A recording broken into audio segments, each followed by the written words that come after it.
नमस्कार दोस्तों, मैं केसी साहू सर आज आप लोगों के लिए एक बहुत ही महत्वपूर्ण वीडियो लेकर आया हूं, वो भी फैक्टोरियल पर। जी दोस्तों, आज हम इन तीनों प्रश्नों पर चर्चा करेंगे और ये तीनों ही प्रश्न महत्वपूर्ण है। देखिए, पहला प्रश्न मैंने लिख रखा है फैक्टोरियल एक्स है ना माइनस एक्स बराबर एक्स। तो इस प्रश्न में x का मान क्या होगा आप लोग मुझे कमेंट जरूर कीजिएगा। यहां पर देखिए a का मान 1 है, b में 2 है, c में 3 है और d में 4 है। तो इन चारों ऑप्शन में कौन सा ऑप्शन सही है आप लोग मुझे कमेंट करके जरूर बताइएगा। और ये जो दूसरा प्रश्न मैंने लिख रखा है इसमें फैक्टोरियल 13 और फैक्टोरियल 9 में आपको देखना है कि दोनों जो संख्या दिया हुआ है उसमें से आपको तुलना करना है और इनमें आपको यह बताना है कि इसका एलसीएम क्या है और एचसीएफ क्या है, ये दोनों ही आपको बताना है। जी आप लोग मुझे कमेंट करके जरूर बताइएगा। उसके बाद देखिए फैक्टोरियल 0 मैंने लिख रखा है, तो इस फैक्टोरियल 0 का मान कितना होता है। तो इन तीनों प्रश्नों के उत्तर आप लोग मुझे कमेंट करके जरूर बताइएगा और इन तीनों प्रश्नों को मैं आपके सामने बहुत ही सरल तरीके से हल करने का प्रयास करता हूं। तो चलिए सबसे पहले हम ऊपर वाले प्रश्न को हल करते हैं, नीचे वाले प्रश्न को अभी हम मिटा देते हैं क्योंकि हमें जगह पर्याप्त चाहिए। तो देखिए सबसे पहले हमें क्या कहा गया है, एक्स फैक्टोरियल का मान है ना, हमें केवल किसका मान निकालना है, x का मान निकालना है। तो यहां पर x फैक्टोरियल माइनस x लिखा है, बराबर x लिखा हुआ है और हमें x का वैल्यू पता करना है। तो हम क्या करेंगे, ये x फैक्टोरियल माइनस लिखा है उसको हम पक्षांतर कर देंगे, पक्षांतर करेंगे तो क्या हो जाएगा 2x होगा। अब क्या करेंगे, इसको हम प्रसार करेंगे और प्रसार करेंगे तो फैक्टोरियल का मान तो पता है, जैसे अगर 5 का फैक्टोरियल दिया हुआ है इसको हम प्रसार करते हैं तो क्या होता है 5 गुणित 4। चाहे तो आप यहां पर फैक्टोरियल लगा सकते हैं। तो इसको मैं क्या करूं, सूत्र रूप में लगाना चाहूं तो 5 और यहां पर 4 है मतलब 5 माइनस 1 और यहां पर फैक्टोरियल लगाया गया है। तो इसी सूत्र का प्रयोग यहां पर आप कर सकते हैं। ठीक है, फैक्टोरियल में आप ऐसा प्रयोग करिए। तो अगर 1 से 5 होता तो इस सूत्र का प्रयोग करते तो यहां पर देखिए 1 से उसके बाद x माइनस 1 और यहां पर हम फैक्टोरियल लगा देते हैं, बराबर में आपका 2x दिया हुआ है। ठीक है, तो ये तो बहुत आसानी से हल हो गया। अब हमें क्या करना है, दोनों साइड x आया हुआ है तो निश्चित रूप से ये वाला x और ये वाला x क्या हो जाएगा, कट जाएगा।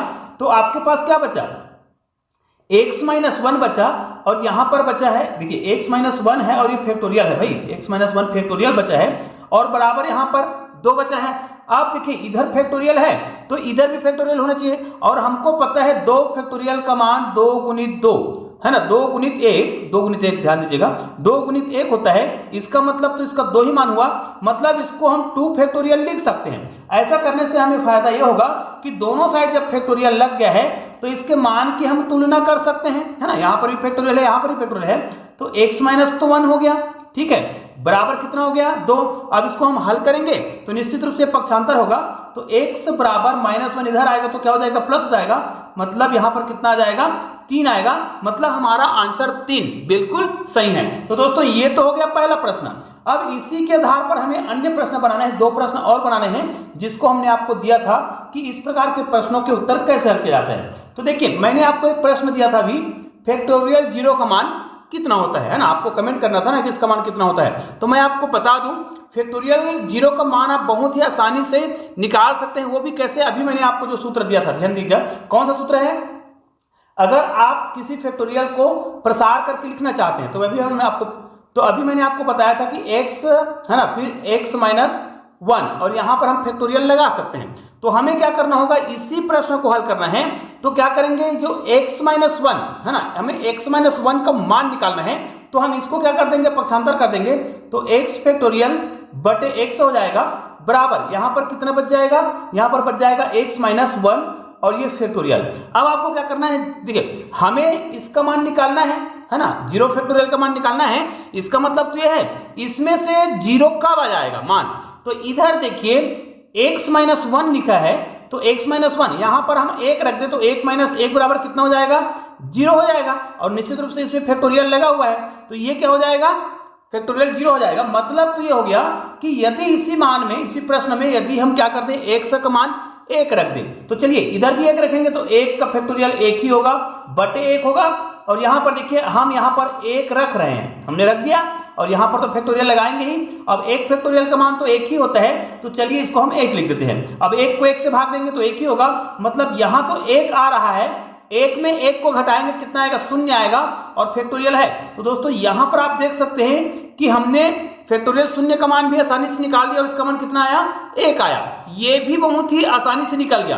तो हमेशा याद रखिएगा फैक्टोरियल 0 का जो मान होता है वो हमेशा कितना होता है, आप इसको हमेशा याद रखिएगा, इसका मान जो है हमेशा 1 होता है। हालांकि आप 1 फैक्टोरियल का मान निकालेंगे उसका मान भी कितना होता है, 1 ही होता है। तो ये एक गणित का बहुत ही महत्वपूर्ण फार्मूला है, बहुत ही महत्वपूर्ण सूत्र है। आइए अब हम उस तीसरे प्रश्न को बनाते हैं जिसमें हमने आपको कहा था कि ये जो फैक्टोरियल 13 है ना, यहां पर हमें लिख लेना है फैक्टोरियल 13 और है ना एवं फैक्टोरियल 9, दोनों में हमें क्या करना है, लघुत्तम समापवर्तक मतलब HCF और क्या करना है, LCM निकालना है। तो चलिए दोनों के लिए हम एक छोटा सा उदाहरण लेते हैं।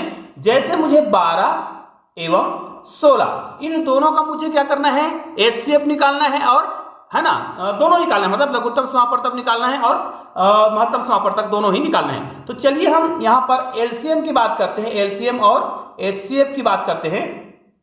तो इन दोनों का लघुत्तम समापवर्तक कैसे निकालते हैं, तो इसको हम भाग देते हैं या फिर इसको 2 भागों में तोड़ लेते हैं। तो चलिए इसको मैं तोड़ता हूं, 2 गुणित 2 गुणित 3, 2 दूनी 4 और 4 तिया 12। तो इन्हीं में ऐसी कौन सी और संख्या है जिसको हम गुना करें, है ना, तो वो दोनों का क्या करें, लघुत्तम समापवर्तक LCM बना दें। तो ध्यान दीजिएगा यहां पर 12 है तो इन्हीं संख्याओं को हम किस संख्या से और गुना कर दें कि 16 बना देगा, है ना।